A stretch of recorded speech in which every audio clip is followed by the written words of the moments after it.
William Andrews Clark Memorial Library, to those present in person, and welcome to our YouTube viewers as well. My name is Bronwyn Wilson, and I'm the director of the William Andrews Clark Memorial Library and the Center for 17th and 18th Century Studies. It is a pleasure and an honor to welcome you to this afternoon's event, After Oscar, a conversation with Merlin Holland about family, scandal, and legacies. We are delighted to have Merlin Holland here, who will be discussing his research and new book. Before our dean welcomes Merlin, however, a few words about Wilde and the Clark Library, and then I'm going to say something about the format for today's event.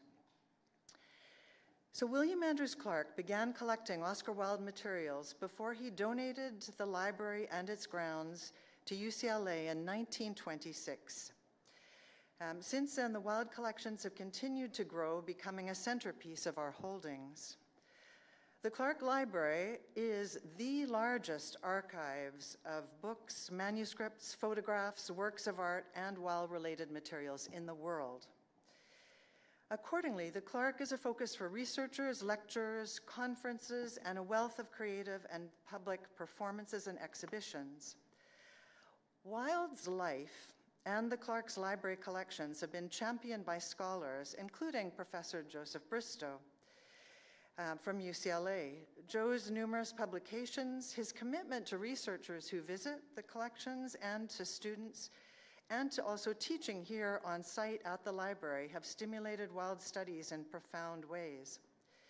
Joe has also organized many conferences, including one coming up on June the 5th here, and it's titled Oscar Wilde's Modernist Legacies. Another champion of the Wilde collection who I wanted to acknowledge is Dr. William Zaks, Bill Zaks, who would have loved to have been here. He has generously supported the biannual Oscar Wilde Lecture for more than 2 decades, and also the Wilde Holland Fellowship, named for Wilde and his grandson Merlin. The fellowship funds studies of Wilde and his family here at the Clark. So turning to the format, there will be a conversation for about 30 minutes between Merlin and my colleague, Rebecca Fenning Marschall. Becky has served as the Clark Library's inaugural Manuscripts and Archives Librarian since 2008, overseeing all non-print collections, including manuscripts, archives, and original artwork, spanning 1590 to the present. For nearly 20 years, Becky has also been the de facto curator of the Oscar Wilde, of the Clark's Oscar Wilde archive, playing a central role in its development and long-term stewardship. Their discussion will be followed by questions from you, which will be moderated by my colleague and head librarian, Derek Christian Casada-Meneses. Derek oversees our distinguished collection of early modern, fin de siècle, and modern fine press materials. After the conversation here in the drawing room, you are invited to a reception in the North Range that's across the lawn to the right as you exit, where you can continue the discussion and still purchase a book and also have it signed by Merlin. So now I'm very pleased to invite Alexandra Ministern to the podium to welcome Merlin.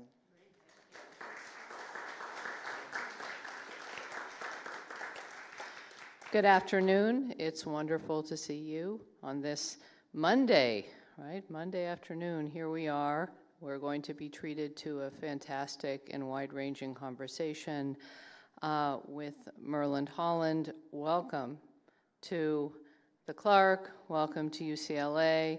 Welcome from me, the Dean of the Division of Humanities. We're absolutely delighted to have you here. As we know, today's conversation will investigate and explore the remarkable posthumous life of one of the most celebrated literary and cultural figures, Oscar Wilde, with his grandson, Merlin. And as you heard from Bronwyn, we are just so fortunate that the Clark Library has this extensive and the largest collection of Wilde materials, which have generated so many studies, books, and points of engagement for our graduate and undergraduate students, as well as the community. And it's something that we're very proud to showcase and share with all of you today. So really my main role is just to welcome you and welcome us into this conversation.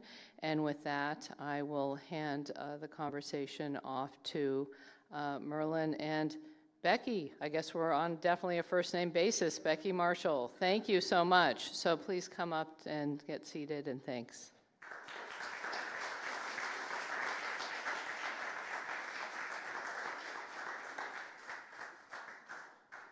After you, please.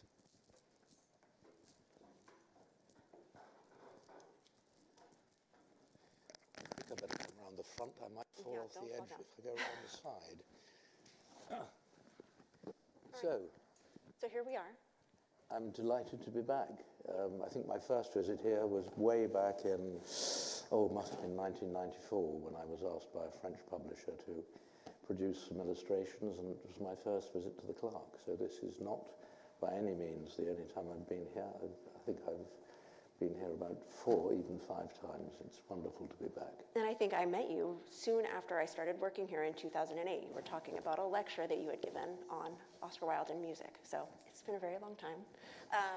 And I still see your name from that 1994 visit written, like where you've written little attribution notes or corrections on some of our manuscript items in the collection. I did ask if I was allowed to do it, and I only did it in pencil. So. It's usually on the folder and not on the Oscar Wilde letter itself. But so for everyone who's here, who's never been to the Clark before, and the people online, we've heard a little bit about how it's special that so much Oscar Wilde material is here at the Clark Library. And I thought we could start a little bit with why it's here, because I think the reception of Wilde in different places is something that you talk about quite a lot in your book. Well, I think this is almost a subject for you rather than for me. But if I can prompt it, perhaps we can really turn this into a true conversation, this particular bit. Because I think that the problem with Oscar Wilde was that after a good 20 years after his death, he was still considered this monster of depravity who'd been sent to prison for homosexual offences in 1895. And his reputation in Italy and France, and particularly in Germany, and the German editions of his works, in particular De Profundis, the long letter he wrote from prison, the German editions were what pulled Wilde's estate out of bankruptcy, 20 shillings in the pound, and no less than 5% interest. Imagine that today. And it was the Germans. The first edition ever of De Profundis was published a month before the English one in German. So I think America, I would rank alongside the other European countries as being interested in Wilde as a writer, as an author, and of course his plays were played in America during his lifetime. So I think the fact that there was an interest in Wilde here in America, quite apart from his private life, is something which contributed to the acquisition and collection of, just thinking Richard Butler Glensar, the Stetson collection. I mean, these collections were actually, remind me, they were sold off in the 1920s. They were, and so a lot of the Stetson material Clark bought in the 1920s. Oh, he bought heavily into those two collections, yes. Well, of course, his own big purchase of Wilde material came at the end of the 20s, didn't it, with the famous Dulau catalogue in London. That was Oscar's great friend and literary executor, Robbie Ross, died in 1918, bequeathed a lot of material to my father. My father had a few bits and pieces anyway, and it was all, I think my father used to say that the reason for selling it was that he couldn't be bothered with all the researchers who were beginning to come to him for to look at the manuscript material. Whether that's in fact entirely true, I'm not quite sure, but it was obviously a good pretext for selling them through Dulau, and so a tremendous amount came. The provenance was virtually direct from Robert Ross or my father. It's lovely that it's sad in a way, I think, as a European, that it should have been America who first really started collecting Wilde manuscripts. but I'm very glad they did, because it's all been pretty safe. Added to which, and we may come on to that a bit later, of course, you, particularly here at the Clark, what you have done is to give a safe haven to the forgeries, to keep them out of circulation. We like the forgeries, yeah. Which, there are still one or two floating around, though. Yes. We purchased some recently, actually, yeah. So that's really, I think, in a nutshell, why so much has finished up in America. Yeah, I mean, that's the story that I usually tell, is that our founder, Mr. Clark, was queer, and the scandal of sort of Wilde's life didn't really touch America in the same way that it did Europe, so, yeah. Yes, absolutely. I think the fact that it's housed in this magnificent building has been certainly an incentive. The new British Library is very, very beautiful in its way, and is probably the second greatest collection in public hands now that Mary Eccles bequeathed her collection to the British Library. But there's nothing like this. Well, they say that they have the largest collection, but we like to say that we do. That makes me think, too, though, so your book was published in England in the fall, and now it's come out here, and you've been on a bit of a book tour. Do you still feel like the reception of Wilde is different in England versus in the U.S.? Well, it's certainly, I mean, I think the thing about the reception of Oscar Wilde in England, it took an awfully long time for Oscar to be accepted as a serious writer. I think the publication in 1962 of his complete letters was something which probably started that off, but until then he was still considered rather as a two-dimensional cardboard cutout funny man who wrote a Gothic novel and a few funny plays and a Ballad of Reading Gaol and went to prison, and that was about it. So the more serious side of Oscar really only took off, I think, about 5 years after the publication of those letters, and in particular the repeal of the Criminal Law Amendment Act, which was not entirely but essentially decriminalizing homosexuality, quaintly called gross indecency back in 1895. And those two facts together, I think, rather put him back on the map. I once did a survey on, thanks to digitized information, of doctoral theses from about 1920 up to 2015. And it was, in the first few years, it was 2 or 3 a year. And towards the end, it had climbed to 40 or 50 or even 60, with an exponential growth, and I think largely due to those two events. Yeah, I mean, that makes a lot of sense. I know you get asked this question a lot, but would you ever decide to appeal Wilde's conviction under the Turing law, or is this something that you've decided not? What, under the so-called Alan Turing law? Mm-hmm. I have been asked the question quite often, and much to everybody's horror, I've said if I had to ask for a pardon, I wouldn't. Because a pardon implies that you have done something wrong. What he had done was against the law, and he was convicted and sent to prison because he'd broken the law. But it doesn't mean to say that he felt that he'd done anything wrong. And I think if I asked for a pardon for what he'd done, if there's any sort of afterlife at all, I would, well, I'd rather not think about it. However, and I think this is something which will amuse your audience, I was given that, which is Oscar Wilde's modern reader's card from the British Library. Please note the date of expiry, too. Some academic sleuth wrote to the papers, as far as I remember, about 5-6 years ago, and said, why was Oscar Wilde's reader's card at the British Museum reading room cancelled when he was sent to prison? were they homophobic back in those days? And the British Library, obviously, as the successor to the British Museum Reading Room, said what a load of absolute nonsense. Our statutes said that if somebody had a criminal conviction, they had their reader's card cancelled. And I've been in touch with the British Library for many years on various accounts, particularly for a facsimile of De Profundis, which they put out at the time of the centenary of his death.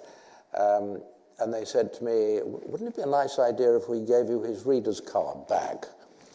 And I said, well, if we could leave it for a couple of years and make an evening out of it, that would be wonderful. They agreed, and Dame Carol Black, the chairman of the trustees of the British Library, we had an evening, presented the book, and she gave me Oscar's reader's card back. And as far as I'm concerned, it's a much more touching and much more significant pardon, if you like. It's an institute of learning saying to a man of letters, we're very sorry, we had to do it, but here it is back again. And I was very touched that they felt that I was a worthy recipient of it. I didn't bring it with me in case I lost it, but there it is. If only we had reader cards. We could issue him one as well. So moving on to your book, why now? Why have you written it now, and why is it taking you so long to do it? I know you've been working on it for a very long time.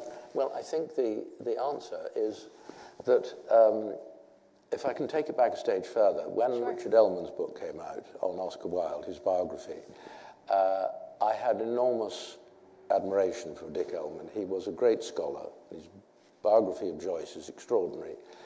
But he was finishing off Oscar Wilde towards the end of his life, dying of motor neuron disease. I gave him a little bit of help on a couple of things, and we got on. But he had this idea, based largely on gossip, that Oscar had contracted syphilis at Oxford in 1876, and 24 years later, he died of it in Paris. And it had always been a rumor.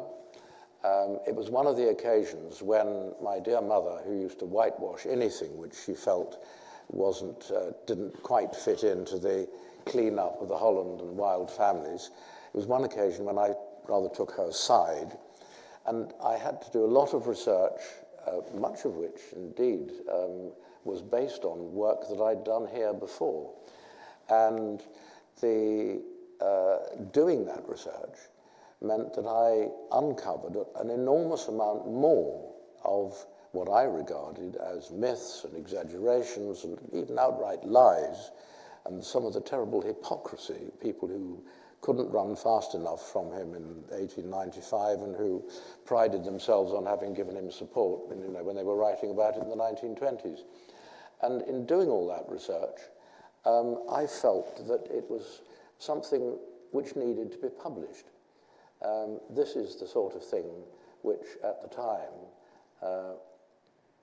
appeared in Richard Ellman's book. Here is Oscar Wilde, captioned, Oscar Wilde in dress as Salome, in costume as Salome. Well, there is a little bit of that slightly unmuscular, overindulgent flesh of Oscar in maybe 1894 or something like that. Anyway, I was never very happy with it. And I enlisted the help of a wonderful German scholar, sadly no longer with us, Horst Schroeder. And he rummaged around in the archives in Germany. I went to the Paris archive, where this had become separated from its caption. And it still remains in reprints of Ellman's book as Oscar Wilde in costume as Salome, but in fact it's a Hungarian opera singer called Alice Guzelewicz, photographed in Strauss's opera of the same name in 1906. But again, these were the myths, the exaggerations, and in some cases one has to excuse people, the false memories, which abounded after Oscar's death between 1900 and will way even into the 1950s. having criticized other people for sloppy research and what I called follow my lead biography, I damn well had to get it right myself because, you know, you criticized us and, well, no, it was double, treble, quadruple, double checking of everything that I was criticizing. Some of the things that I have criticized in the book, I have, wherever possible, I have tried to put a reason behind what I thought was an exaggeration or mistaken memory. So it wasn't simply me saying, oh, this is wrong and it's disgraceful and you shouldn't have said it. It was looking at the reasons for which people would create certain things which actually never happened at all. And in some cases it was a convenience. There are a lot of disparate facts which don't seem to fit together, but if you create one new fact which actually, links them all together, it makes it all comprehensible. I suppose one can excuse that. It makes things easier to read and easier to understand, but it's still not right. Yeah, well, one of the people that you take to task in your book is your own father.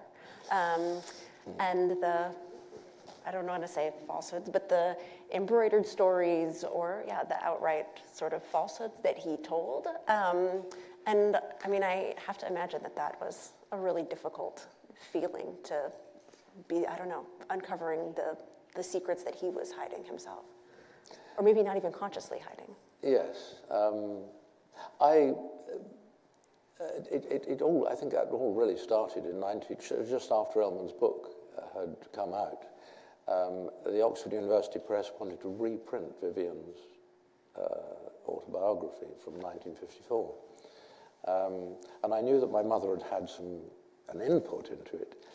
And I went, she was still officially the executrix of the Wilde Holland estate. And I asked her permission, and she was fine with it. And I said, I'm going to write an introduction. What was your input into the book? She said, well, I told your father to write that his mother had appeared to him in a dream and told him to write the book. And my father kept a daily diary from 1940-something right up to his death in 1967. And he used to record regularly significant dreams that he'd had. Nowhere is that to be found. So I had to accept my mother's word for it. But it got me thinking, rather like looking at Ellman's book and looking into the whole background of where he'd got his information, I started looking at my father's book for things which might have been more attributable to his imagination than to pure historical fact. And one thing led to another. I happened to be, this is many years later, I happened to be in Lausanne, and I went to the archives in Montreux. Now, when Oscar was arrested, my grandmother Constance sent her two boys off to the continent with a governess, joined them, indeed, over 2 months later, in the beginning of June. Oscar was arrested in April. She didn't leave the country until after his final trial in which he was convicted. It's significant that she stayed just in case he got off. Anyway, I was in Montreux, and it was a sort of in the footsteps of research. I'm not a great fan of that sort of thing, but I was there and I thought I'd go and have a look. And I raised this whole subject of Oscar Wilde, Oscar Wilde's children, as my father described it, being expelled from a hotel because their name was Wilde and because the hotel keeper thought it would be bad for business if his other customers found out. And it was a family story which I told ad nauseam for years. It was very poignant, the first aftershocks of the scandal. And the archivist said to me, well, I think we can probably pin this one down as correct or not. And she produced a newspaper which was published every Thursday which gave the comings and goings of all the foreigners in the local hotels, and the Constance and her boys stayed in the same hotel from the moment they arrived to the moment they left. And I said, but how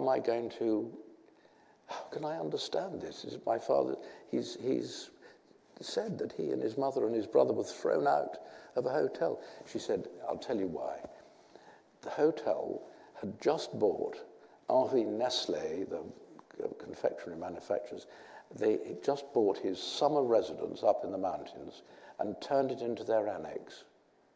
And since the hotel was very popular and had been booked out months in advance, even a year in advance, by people going to summer in the mountains, Scott Fitzgerald hadn't made the Côte d'Azur fashionable yet. And so people would go to the mountains in Switzerland. And they were moved from the main hotel into the annex. So that was a relief. There was a movement. And I thought, why? It doesn't matter why. Why did my father say it? He said it, he wrote it, because 59 years later, when he was writing in 1954, the feeling that his family had been moved out of a hotel, something to do, and he didn't know at that stage, something to do with a scandal surrounding his own father, was still so strong that he felt it, and that's how he recorded it. You know, this is a long time after the event, and he got it slightly wrong, but the description of it is more poignant than the fact that it was slightly wrong. Yeah, and I think that's the power of a lot of what you've written about your father is this empathy that you have for him while you're trying to tell the truth and saying what he got partially wrong. You're really empathetic in trying to understand why, which is really important. I would look at, this is a photograph of me and him at the time he was writing his book. And if I looked at that photograph and the inscription in his autobiography of 1954, to Merlin with love from his daddy to read or something. He didn't give it to me until I was 15. And when he did give it to me, he knew when he inscribed it then that he was going to have to give it to me. And every time I looked at the inscription, while I was writing this book or looked at that photograph, I thought, you know, am I doing the right thing? But then in the end I thought, as you say, to describe the thing with empathy rather than leaving it to some researcher in many years' time to discover and just point a finger at him, I think was more important. It's just more interesting, actually, also. It's a better story. Do we have to annotate your copy of his book here, do you think? I don't know if that would be allowed. Maybe on a separate sheet of paper, but not the actual book, which is on display in the other room if you haven't seen it yet.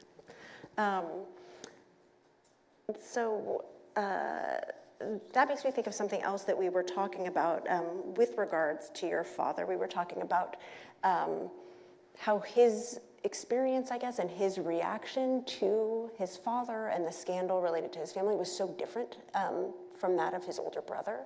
And you had two photos that you had two photographs that you wanted to share of Vivian and Cyril that sort of exemplified them as people, and how their approach to their father's legacy differed. So I wondered if you could talk about that a little bit. I mean, Cyril, I think he was a year and a half older than my father. And apparently, in a letter which he wrote to my father, he said he knew from a newspaper placard in London when Oscar was arrested. He knew there was something wrong, and he made it his job to try and find out what it was.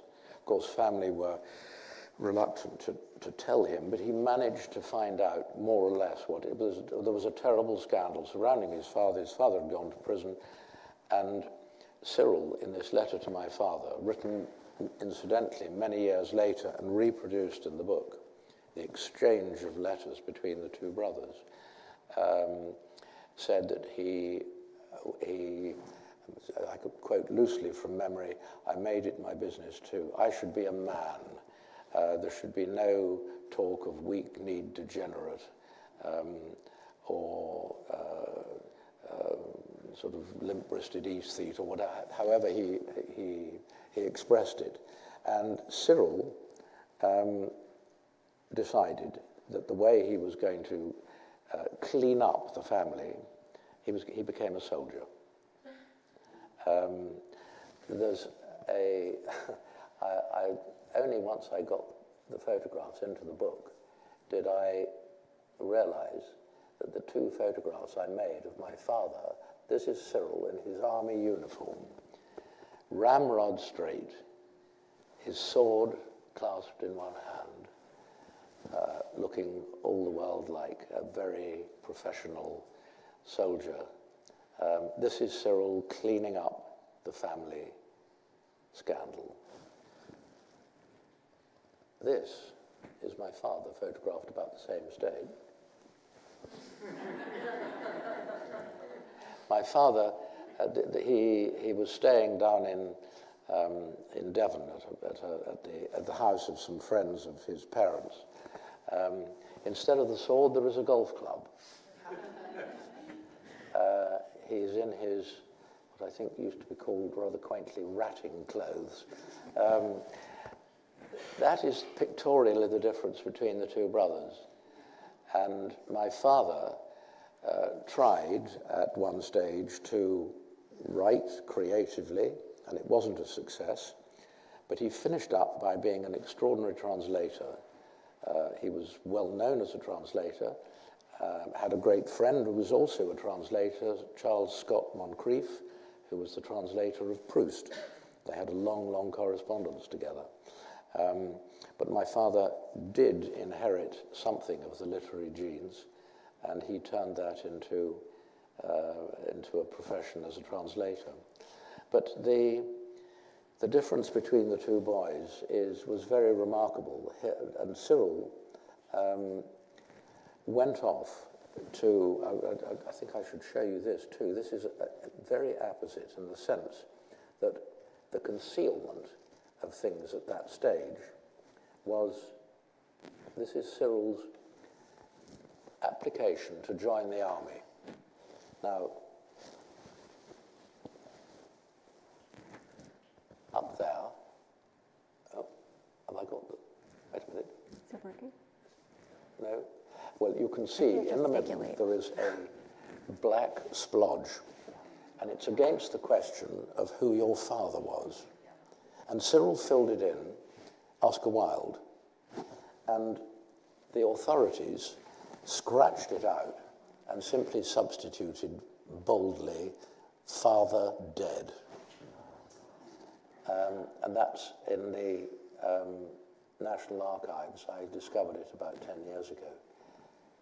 That is the envelope which is attached to the back of his application form, which includes his birth certificate and says it's only to be opened by, I can't say, civil service commissioners have been specially desired to regard the evidence in this envelope as confidential. I mean, it's almost unimaginable how much these two boys, between the death of Oscar in 1900 and I suppose the end of the First World War, were having to suffer from, first of all, their names had been changed when Constance went, sent them off to Switzerland. But everything was concealment. His family was trying to get my father into the civil service. He went to a crammer's, which was a crammer for taking the civil service exam.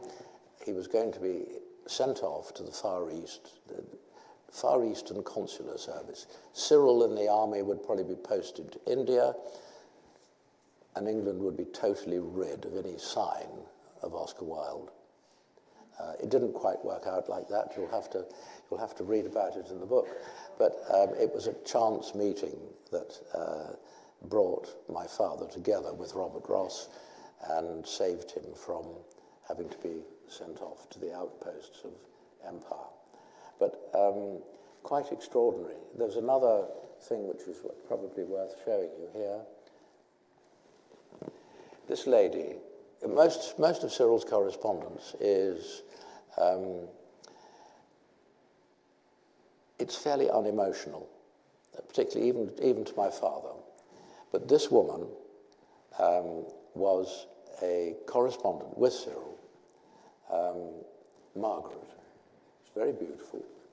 And she was an orphan as well, orphaned later than Cyril, but they had a correspondence together.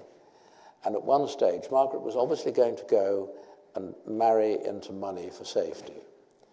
And Cyril's letters to her are deeply affectionate. And shortly after she gets engaged to the man that she wanted to marry, Cyril is posted to India. But it was not a posting of a whole battery. He was in the Royal Field Artillery. It wasn't a posting of a regiment or anything like that. It was a single posting. And I believe that it may have been the sort of Foreign Legion syndrome. You know, you joined the Foreign Legion after an unhappy love affair and went off and fought for whoever. And the extraordinary thing is that when Cyril died in 1915, he asked for his Sam Browne belt to be sent to Margaret, and her granddaughter has it still over the back of her chair to this day. It's a very, when I found that out, it was one of those sort of spine-tingling moments. Yeah.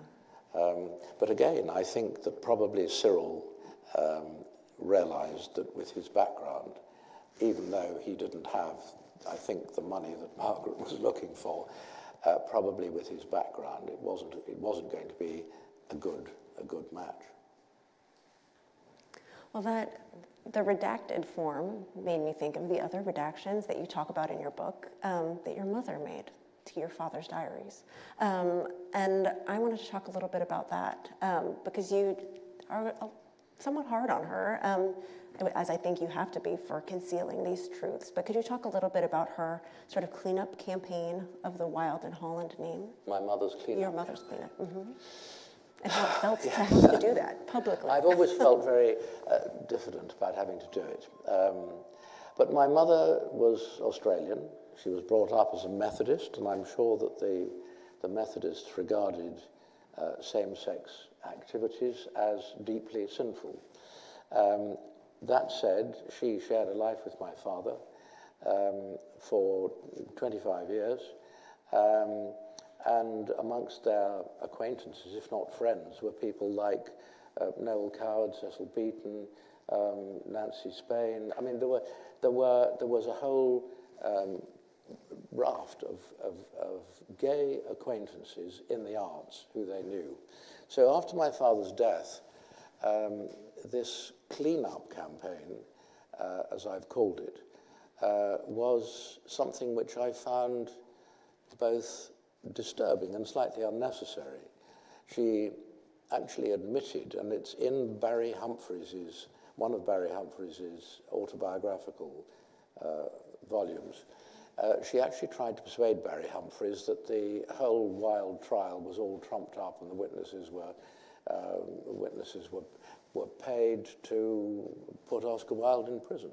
You don't really believe all those rumors, do you, Barry? And it's actually there. I thought at one stage that it was false memory on my side, because she'd been telling me from the age of 15 that it was all very dubious and very highly unlikely that he'd been gay at all. I understood why she did it. I'm going to just show you one thing here which will explain to you probably why she tried to protect the family. My father in 1955 went bankrupt. And he went bankrupt because in 1948 there were big revivals of the plays and books were published, and he found himself in possession of a substantial amount of royalties. The Chancellor of the Exchequer, our Minister of Finance, imposed for that single year what he called the special contribution, which was a 50% tax on any unearned income. And by the time it was due, my father would have been paying it with the next year's royalties. 1950 had come, and the royalties disappeared in a puff of smoke. That was it, end of copyright. And this is what appeared in the Daily Mail. There is my mother and my father on the front page of the Daily Mail. Oscar Wilde's son faces Carey Street, the bankruptcy court. Today that would be on the left-hand page, somewhere in the middle of a broadsheet, rather discreetly. No, here it is. It says everything. My mother with a fur stole, my father in evening dress, posh, wealthy people. He goes bankrupt. Ah, jolly good. I mean, my mother offered to pay it off, and it was refused. She could have paid it off over a couple of years. She was the director of a cosmetics firm and beauty advisor to Queen Elizabeth. She was well paid. She could have paid it, and the Inland Revenue just said no. And I've said in my book, and I suppose it's one of them, perhaps the more far-fetched of the conjectures, but they would have got their money. But I've always felt that it was the parting shot of the British establishment, the Wilde family. You know, we're going to bankrupt you and to hell with it. And this is what my mother was frightened of. This is 1955. She was frightened of, for me, and when I said, we don't need the protection anymore, Thelma, that, you know, Carnaby Street has come and gone, gay pride has been around for whatever it was, 15 years. The repeal of the Act has taken place. Oh, but your son may need it. Anyway, I was sad at the end of my mother's life that Oscar had really come between us. It was a great pity, but I mean, to give you just one silly example, this is a picture of my mother around that time.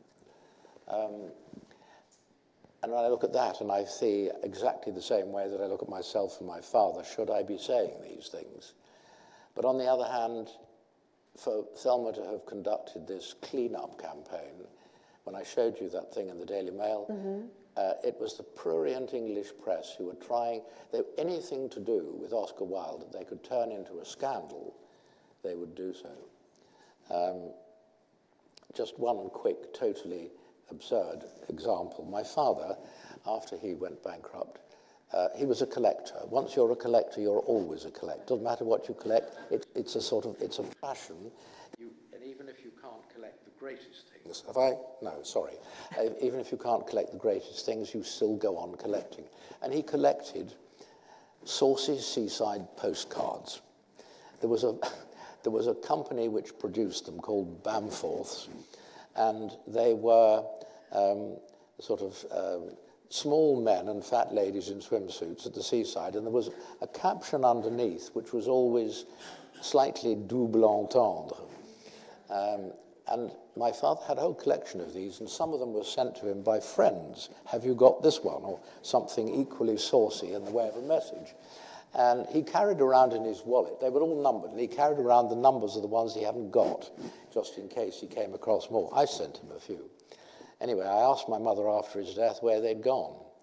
And she said, oh, all the ones addressed to him by quite famous people. I mean, Alec Warth, Evelyn Waugh's brother.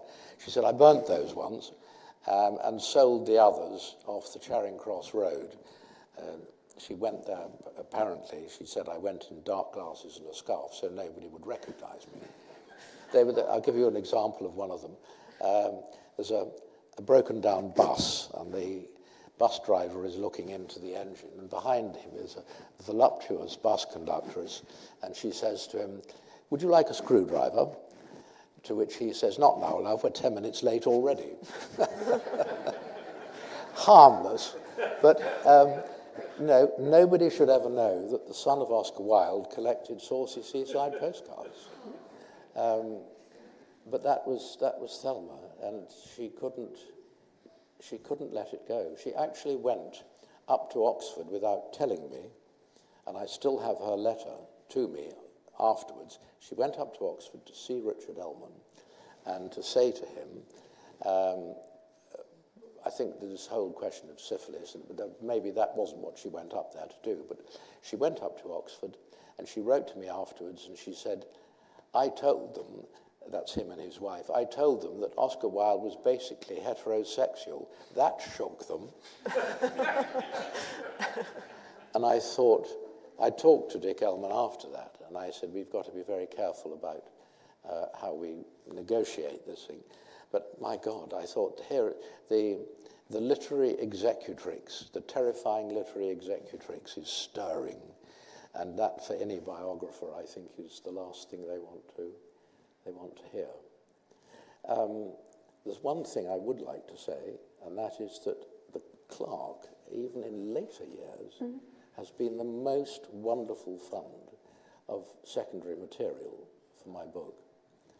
Can I give you one quick example? Of course, sure. Joe Bristow, who is the great sleuth who has unearthed so much in this library, which has been enormous help to other researchers. The sharing of scholarship, a thing which today, I'm afraid, has rather been consigned to the dustbin of history. Joe has been always very, very kind and shared things with me, and he came across a letter which was written by my father to the man who converted Oscar on his deathbed to Catholicism. And it helped me to put in context some of the correspondence you have here, which was written by my Uncle Cyril, supposedly to Robert Ross, and it wasn't Robert Ross at all, it was to a family friend, Carlos Blacker, who was the dedicatee of The Happy Prince, very close friend of Oscar's.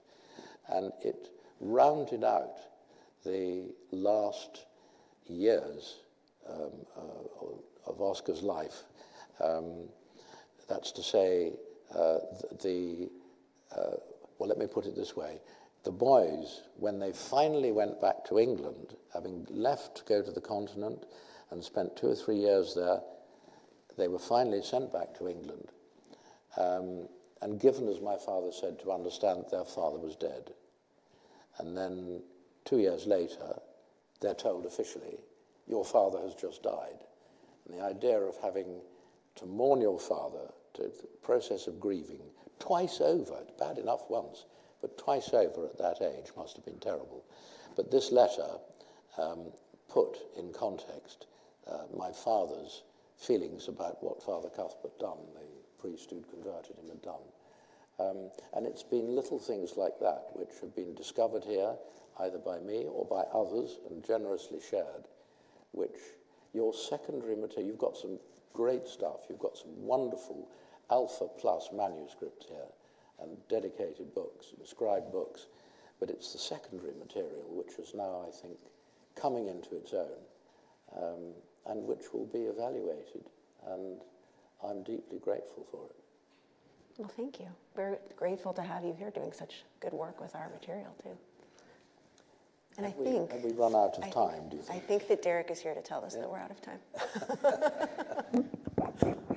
So I did want to say that we should save some time for questions. So thank you both for a really riveting and engaging conversation. I just want to ask everyone to give a round of applause to Merlin Holland and Rebecca Marschall-Fenning. Thank you.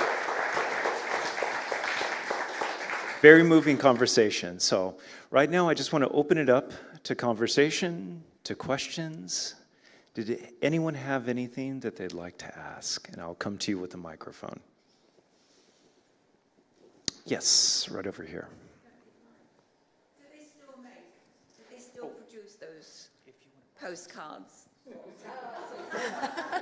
mean, I used to send them all the time when I lived in England. I don't know. It's a long time since I've been to the seaside in England, but that's where they've tended to be sold. I don't think they do. I think it would be so dated now. I think things are much more, much cruder. But they were, some of them, where they were wonderfully funny. It was the double entendre of which could be taken either way. I don't think they do. I shall find out.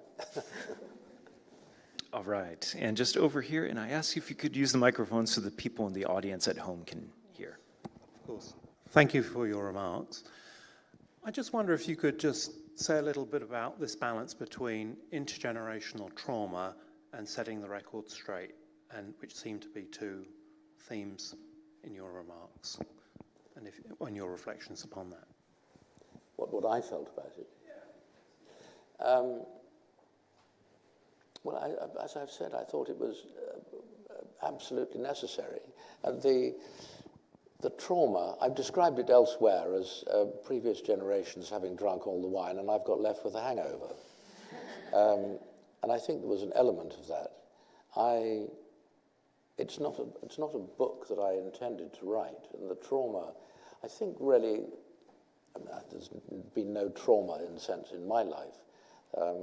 The only time I got into trouble was when somebody at school was rude about Oscar, said he was an old poofter or something like that, and I thumped him, got caught in the process of doing it by a prefect, answered back, and was soundly caned for my rudery. I mean, it's the days of corporal punishment back in the 1950s. It was, I think your question about overcoming the trauma. Well, I just think it's an interesting balancing act that one has to negotiate, and every family has a tragedy within it. Yours is being exposed publicly, and I think probably the opening, the introduction of my book, where I've said that the thing about Oscar Wilde is that all the skeletons fell out of the cupboard with a huge crash in one moment in 1895. And if the skeletons fall out of the cupboard, it's rather a waste of time trying to put them back.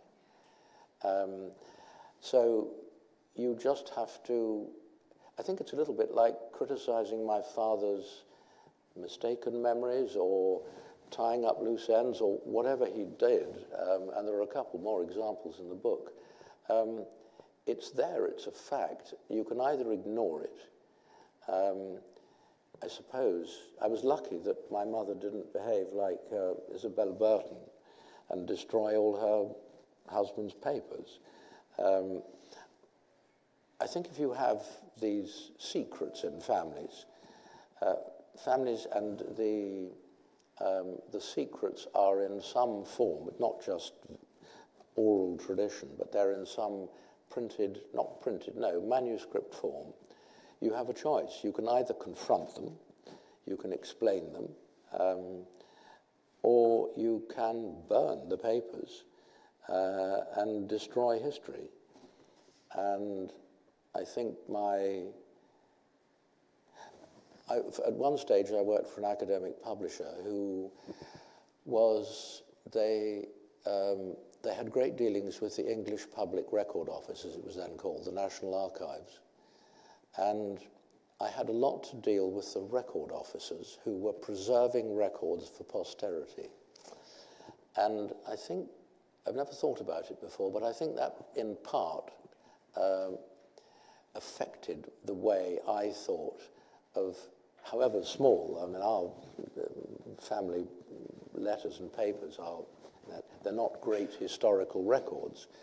But I think that I was always very much affected by that, and that the idea of things being destroyed, it's history, it's there, face up to it, describe it, as you said, with empathy, try to make people understand why these things happened, rather than polishing up the family's reputation for posterity. And I still think it was the right thing to do, and I don't regret having done it. But I think that my mother's, fortunately, I managed to stop my mother from tearing pages out of my father's diaries, and she resorted in the end to whiteout, which, having worked in paper myself, the judicious application of isopropyl alcohol with a paintbrush, 45 seconds, a sharp knife, and off it comes. And my son came into the room one day when I was doing it and muttering under my breath, and I told him what I was doing, And he looked at it and he said, well, he said, there's a positive side. He said, it leaves a white bloom so we can read what your father wrote. We can also see what Granny was trying to conceal. So it had a dual purpose. But that's only one of the sort of, say, more amusing sides of revealing history. But it has given me, it's given me bad dreams and bad conscience, but I keep telling myself that it was right. I mean, was your question something which has affected something in your family, or? Well, I did some research into depression a few years ago, and I quickly learned that in every family there's a suicide. And I think also my reflections upon that in my family is how the way I've been brought up has been shaped by that from a couple of generations. Yeah. It shaped my mother and then me. And I think the same happened to you because your life's works. There's an extraordinary example in the book of exactly that, a suicide, which is, I think, covered up. And it was a member of the Royal, was it the Royal Ulster Constabulary at that stage? I don't know whether they'd been formed by that stage. But anyway, he, in his family, there was the story that he had gone to London after his retirement and had gone to Scotland Yard and had looked out the whole Wilde case and found reason to believe that, etc., etc., etc. And a few days afterwards, he was found gagged and chloroformed, tied to a chair in his hotel room. And this was told to my mother when she was in Canada, and she wrote excitedly back to my father saying, you know, new great revelations about Oscar Wilde's story, you have to put this into your book, and so on. And I looked at the, now thankfully digitized, English newspapers at the time. In fact, it was, the man had committed suicide, but the cover-up by the family, it was put, the spin was put on it by the family, that it wasn't he'd used chloroform for the alleviation of various illnesses that he had. But the idea that the father had committed suicide was so shameful that they spun it into somebody committing murder because he'd been looking too closely into the Oscar Wilde story. Absolutely right. And yes, as you say, it's in every family there is a little hidden compartment which people prefer to keep closed. I can't remember. I think he's a first cousin 2 or 3 times removed. Constance's brother's. Constance's brother. Constance had a brother called Otho, and he got married a matter of weeks after Constance and Oscar had got married.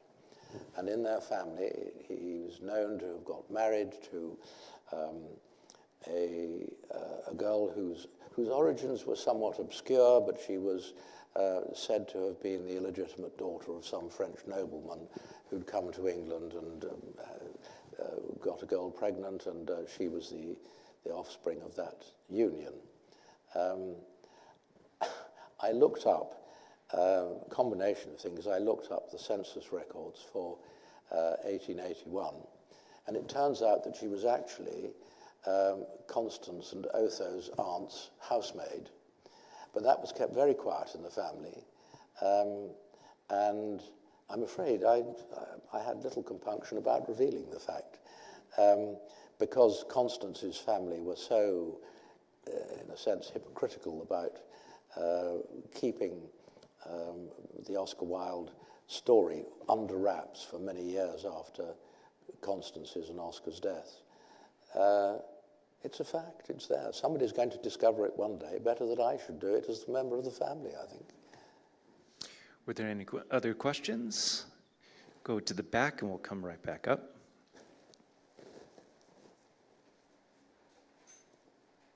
Thank you so much, Merlin and Becky, for this very absorbing conversation. It's very good to have you here, Merlin. I want to talk to you a little bit about your father. because I know you've been working, or you have been, well, you've spent a lot of time working on this very long book and very detailed and rewarding book after Oscar. But it seems to me, from what you're telling us in the book, and from what I also know of your father through what he has written about himself, that he was a very remarkable man.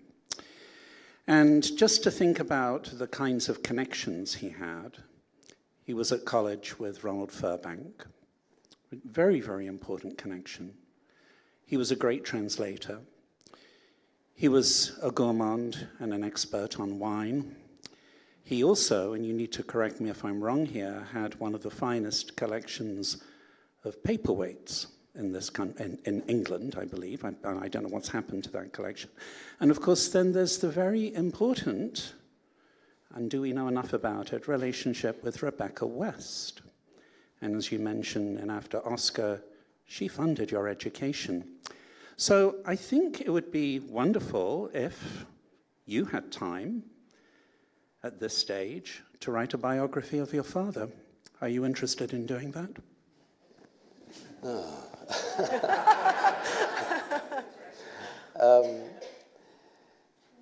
Yes, I mean, I think that actually there is one answer to that, and that is that my father was an inveterate keeper of letters. And the Scott Moncrief letters to him are now in the Humanities Research Center at Austin, Texas. The letters which he and Roy Kennard, now Roy Kennard was the son of the woman who gave the money for Oscar Wilde's tomb. And that was the coincidence when my father was at the Crammers that he made a friend of this man who took him home to see his mother and so on and so on. And Roy Kennard, I've got all Roy Kennard's letters to my father, and they've been quite useful in certain circumstances. All my father's letters to him have disappeared. All my father's letters to many people. My father corresponded with the Irish writer Liam O'Flaherty in the 1930s, and up to, I think Liam didn't die until sometime in the 1970s. And they were up to no good together in Paris in the 1930s. And I have a lot of Liam O'Flaherty's letters to my father. Liam instructed that all his papers were to be burnt on his death. It's going to be, I'm not sure that I would undertake it. Somebody might be able to undertake it, but all that valuable correspondence has simply disappeared. The other side of it, and I mean, I think that in order to be able to write a biography of somebody, apart from my father's diaries go from 1941 onwards, but and there are letters to Frank Harris, there are letters to Christopher Millard, the letters that my father wrote to Robert Ross have gone. I have two of them in pencil from the front in 1917. But given the fact that Robbie's letters to my father, I think, are here, aren't they? I think so. Yes. My father sold them after he was bankrupted in the 1950s. And those letters are here, with the exception of one, which he only extracted a few sentences from. And the reason for that is that it dealt with his financial improvidence in 1912, which is why he went off avoiding his creditors to Spain. That's another story altogether. But indeed, it is in the book. But the lack of first-hand evidence, if you like, of my father's life through his letters is simply not there. There are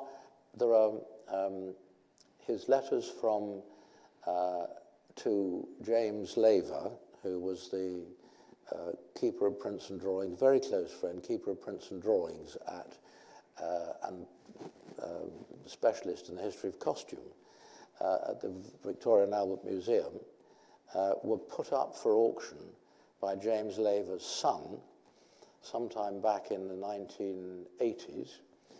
Sotheby's got in touch with my mother and said, "Do you have the other half of the correspondence?" two together will be worth more than as the sum of the two together will be worth more than the individual sides of the correspondence. Well, my mother did, of course, have James's letters to my father, but she was so incensed by the idea that somebody would put up Vivian's letters for auction. It used to be, I think, a more or less unwritten, unaccepted, and a totally accepted fact that if the writer of certain correspondence died, you would make the gracious gesture of giving his letters back to the family. And I know that happened on several occasions with people that I've known. Anyway, my mother got in touch with me. I went and saw the auctioneers, and I said, I have been instructed by Thelma, this is not in order to ask for any sympathy at all, but she was pretty poor by that stage, to buy back Vivian's letters to James Laver. And we told the family this, and they accepted it.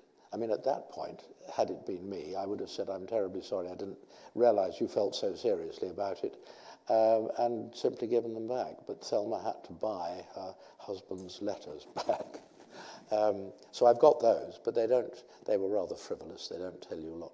Sorry, I've rather rabbited on over this, but it's going to be very difficult to do much more than what Vivian has produced in his two volumes of autobiography. The second one, there's the chapter on the First World War is, I think, one of the best chapters in the whole book, and it very nearly didn't see the light of day because Rupert Hart Davis, who published the first one, said to my father, I think it's far too dated, nobody's interested in the First World War, forget it. Incidentally, the letter that I do have to Robbie Ross, and I think my father must have asked Robbie Ross's executor when he died in 1918, either if he could have the letters back or that Alec, or Robbie Ross's brother, destroy them. I think maybe my father got them back and destroyed them apart from these two, one of which says notably, could you send me a dozen bottles of whiskey? I gather that Fortnum's have a very good delivery service to the front. And he goes on to say, the purpose of this is not only for my personal pleasure, but also because no commanding officer will send a subaltern out on a dangerous mission so long as they know that he's got a good supply of whiskey. But will somebody write a biography? I don't know that Vivian's life is important enough beyond what he said. Do you think it's... I just reviewed a book, Merlin, very, very quickly, which contains a chapter, it's called Relative Failures, and it contains a chapter on your great uncle, Wilde. I don't know whether you know about this. Yes, I do. Matthew Sturgis's latest, yes. Yes. It raises an interesting question about what it means to write about somebody who may well seem to be inconsequential, which is, one of the thoughts that passed through my mind reading the 3 case studies in that book. Your father seems to have had some it's the connections which are so intriguing to me. I mean, certainly the link with Burbank, whom many of us regard as one of the major heirs to Wilde's work, and then we think about the link with Moncrief Scott and what an incredibly important translator he was, and then Rebecca West. I think I'd probably, if I did, I would be tempted, and probably not resist the temptation, to include a certain amount of tying up of false loose ends and so on and so on. I think I'd be going against everything which I've tried to do in this book in order to make his life a little bit more interesting than perhaps it would have been just boldly on paper. I know what you mean, and it's a particular example of this is what the Imperial War Museum in England has now done, which is to solicit the papers of private soldiers who were writing home from the front, sort of things where, you know, grandpa or even great-grandpa died in, say, 1980, and all the letters to great-grandma written from the front. Oh, well, that's a load of nonsense. Just, you know, there's no point in keeping all this stuff, and they got put in the bin. But there's a movement towards the writings of private soldiers at the front in the First World War may not be desperately interesting in themselves, but put together as a corpus of letters, not written for posterity in any way, and in some cases very emotional, and have become regarded as something which is incredibly important for a study, having had all the memoirs of General Haig and the rest of them. It's now very important that we know what was going on at a grassroots level. And I suppose in that sense, my father once said in an essay on his diaries, I hope they will survive. This is what I managed to stop my mother doing in the end by quoting that to her. I hope my diaries will survive me by many years as the record of a relatively uninteresting person at a very interesting time in history. So I'd like to say, one other, yeah, just one last quick one. It's a very quick one, very personal one. I just wondered if you could take us through the time when you first realized exactly what being a grandson of Oscar Wilde meant, and whether it occurred to you at any particular time, and I know you've answered this before, to change your name back to Wilde, or maybe to compromise and be Holland Wilde or Wilde Holland, and perhaps why you didn't. My father recorded in his diary that we were walking down Shaftesbury Avenue, and I think it was in 1953 or 4 when Noel Coward's After the Ball, the musical of disastrous musical of Lady Windermere's Fan, was being produced. And I don't remember it, but it's there in his diary, and I said to him, wasn't Oscar Wilde your father? My father said something like, yes, he was, and I left it at that, fortunately. Or he left it at that. But it was when the plaque was put up on Tite Street on the wall, celebrate Oscar's life, that I do remember that day particularly. And then the lunch subsequently at the Savoy Hotel, sitting and signing people's menus. I went back to the little boarding school I was at, and the headmistress wrote to my father and said, Merlin's got back safely, and he's been poisonous ever since he's been back, obviously boasting about signing people's menus in the Savoy Hotel.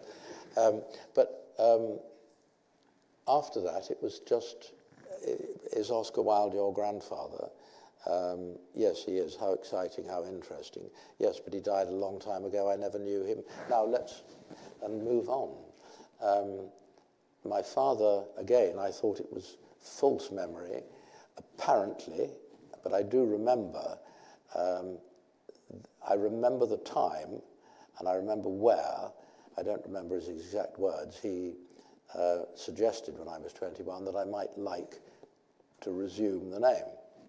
And I think it was his desire that I do it by proxy, something which he couldn't bring himself to do years before.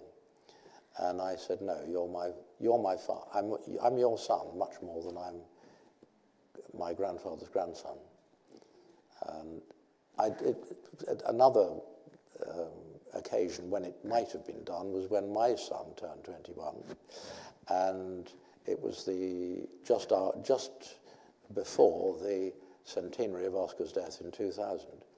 But he, as I've always said to people, has a healthy lack of interest in the subject, having seen what it's done to me. Added to which, imagine, tiresome business of having to change all those bank cards and everything else. Just too much. No, but it's, as I've always said, it's a permanent rebuke to Victorian morality, the fact that I have to tell people why the name is Holland and not Wilde. It's history. I think it has to stay like that, I think. it's a pity, but there's a side to it which I think is good, and that is that I have to explain it, and people realize exactly what the Victorians did to Oscar Wilde and how they destroyed him and half destroyed his immediate family. Well, thank you. So let's give another round of applause. Thank you so much. Thank you.